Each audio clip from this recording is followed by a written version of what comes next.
And we bought them back, and I think we started selling them for £8, and they were going.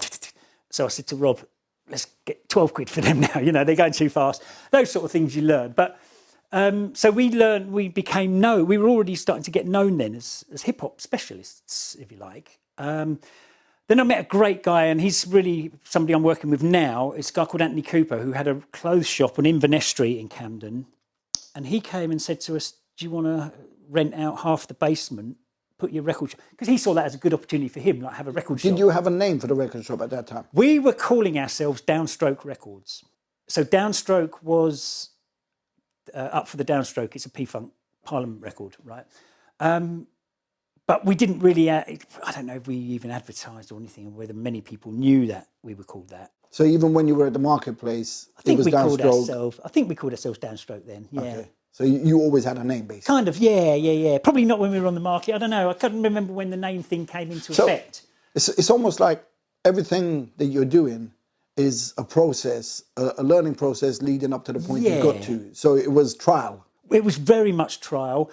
It was trial on the hoof. It was skin of the teeth stuff. There was no planning. We didn't plan it. We were, which now, if I did it all again, I'd do a business plan, and I'd really kind of... Yeah, but if you didn't do those early things, you wouldn't know that now. No, we didn't, so we learned on the hoof. But I met people along the way, and so Anthony, we rented this space in the basement of his shop, and I think Mongo said that's where he first remembers me from, so I'm guessing like Skinny, and they were all Camden, Itchy Town. So starting to get to know, and more and more hip-hop, there was also swing beat and R&B, in which I liked and I was selling, and you sell whatever. But definitely we was more and more hip-hop related and getting more and more hip-hop stuff. Do you know what I find funny? Go on. Is everyone kept saying hip-hop wasn't going to last. Yeah, and everything else was supposed to last. Nothing else did, and hip-hop did. Because we're talking early, like 92, some of those records that were coming out, man. To me, as a music fan... I remember a record, and I remember playing it the day it came into the shop, and we were playing it, and we played it about 3 times. And I went, this is an incredible record. It took me about 3 listens, was Beatnuts' Intoxicated Demons EP. And that jazz production and that, oh man, and I always remember that hitting me like, this is incredible, And we used to get that was general, every week there'd be incredible records.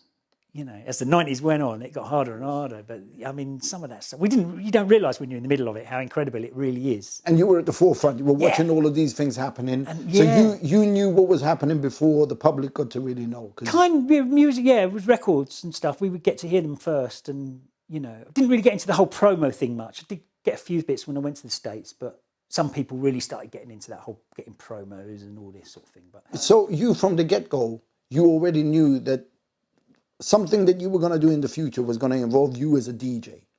Yeah, because I was already DJ'd, and I would DJ, I'd get asked to DJ and stuff at parties and things like that.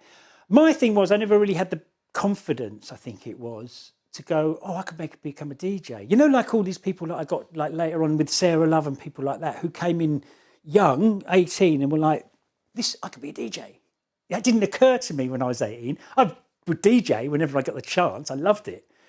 But it didn't occur to me that I could be a DJ and get paid and it be an ongoing thing. Although I DJ'd right through the 80s. I DJ'd at, places like the Windmill in Essex and different bars and things like that. But now I'm more doing it, I do it more regularly now, but with radio. But so we were in Inverness Street, and then Anthony moved to bought a shop in Notting Hill.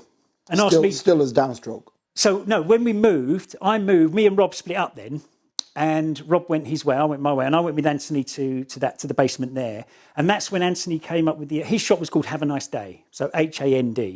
So he said, let's come up with a name and incorporate hand, so it's Have a Nice Day, so it's Handspun. That's how the Handspun thing came out. And that logo was I used to stand in the shop with a sealed copy, and I used to be able to spin a record like this.